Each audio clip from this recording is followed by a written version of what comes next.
House Speaker Sam Smith said this week he doesn't know if a bill will come up to the floor for a vote this year. You renewed your call for the House to get moving on this issue, but Governor, they're not listening.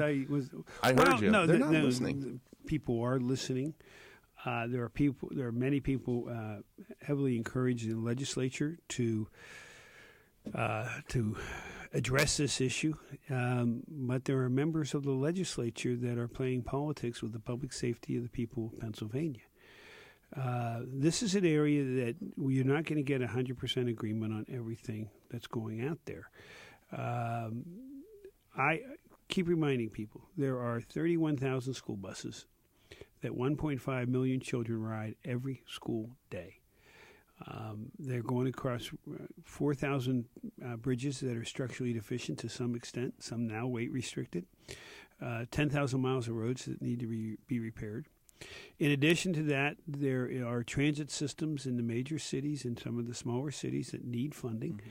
Can you imagine, I'll pick Philadelphia, if SEPTA had to start closing down lines and people started driving down the Schuylkill Expressway that usually take the train in, what that would do to an already overburdened infrastructure in the Southeast, and that can be repeated in other areas of Pennsylvania. The Schuylkill's a nightmare now. Well, and I certainly understand the different positions that some people have on this, but in this case, you have to look at the greater state as a whole, and that everybody needs some of this.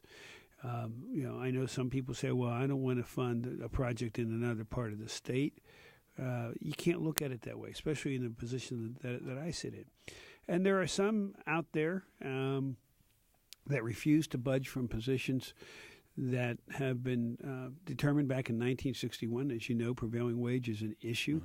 And the Republicans in the House are proposing a change of prevailing wage only as it pertains to transportation issues. That would go from $25,000 set in 1961 to $100,000 today. And that doesn't even catch up for a rate of inflation at that point. Abundantly reasonable. But there are factions on both sides that seem not to be budging. If you notice, I didn't use parties here, did I? Right. That's what happened in June. That's exactly right. A bunch of people said we don't want the fee hikes. But I will say, I keep seeing new hurdles always thrown up. This should be a bipartisan bill. I don't see the roads, the buses, the school buses, the mass transit buses, the trains. I don't see any of them that say Republican or Democrat on it. And frankly, each side should put up sufficient votes to reach 103 votes that they need in the House.